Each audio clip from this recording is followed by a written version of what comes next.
less than a week after an authoritative White House climate science report reaffirmed that human activities are the dominant cause of global warming. The Trump administration's nominee to lead a key environment office disputed those findings and disavowed the report itself at her confirmation hearing.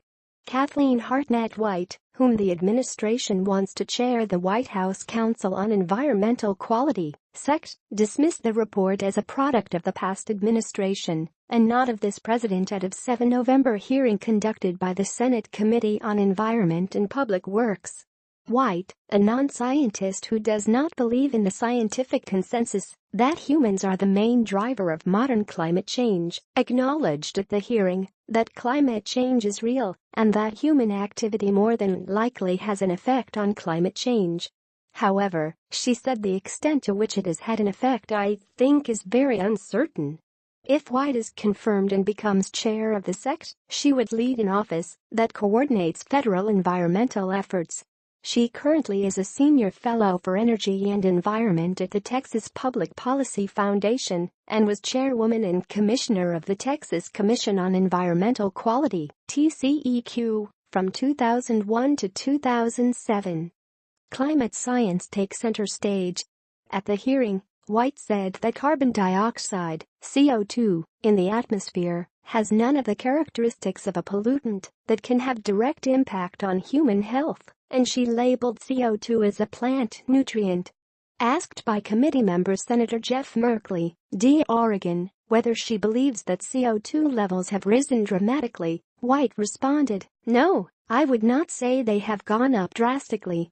I know they have risen from pre-industrial times." The Climate Science Special Report, which the administration released on 3 November, concludes that it is extremely likely that human activities, especially emissions of greenhouse gases, are the dominant cause of the observed warming since the mid-20th century. The report also states that today the global CO2 concentration is increasing rapidly and that the growth rate in atmospheric carbon emissions from human activities has increased from 1.5 to 2 parts per million per year over the past 15-20 years.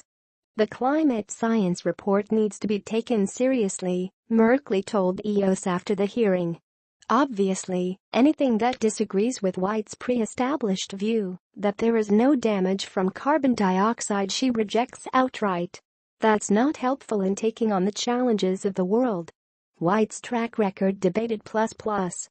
During the hearing, White pointed to her track record at TCEQ and said that during her chairmanship, the state's population, economy, and jobs grew, while point source emissions were dramatically reduced. She said, "I think totally in terms of fundamental protection of human health and welfare, and risks to children particularly motivate me."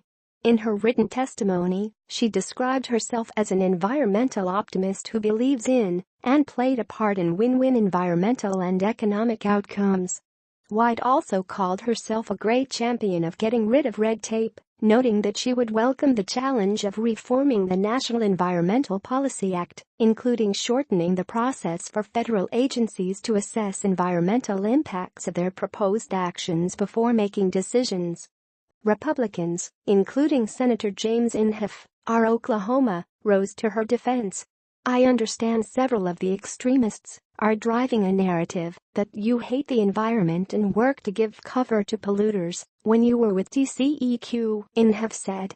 However, he said that during White's tenure there, administrative environmental enforcement orders and the amounts of penalties increased significantly.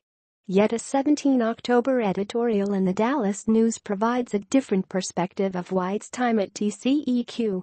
The paper wrote that her record is abominable and that as chair she regularly sided with business interests at the expense of public health and that she lobbied for lax ground-level ozone standards. Committee member Senator Sheldon Whitehouse, DRI, told EOS that the editorial is a pretty strong signal that the public interest won't get a fair shake from White.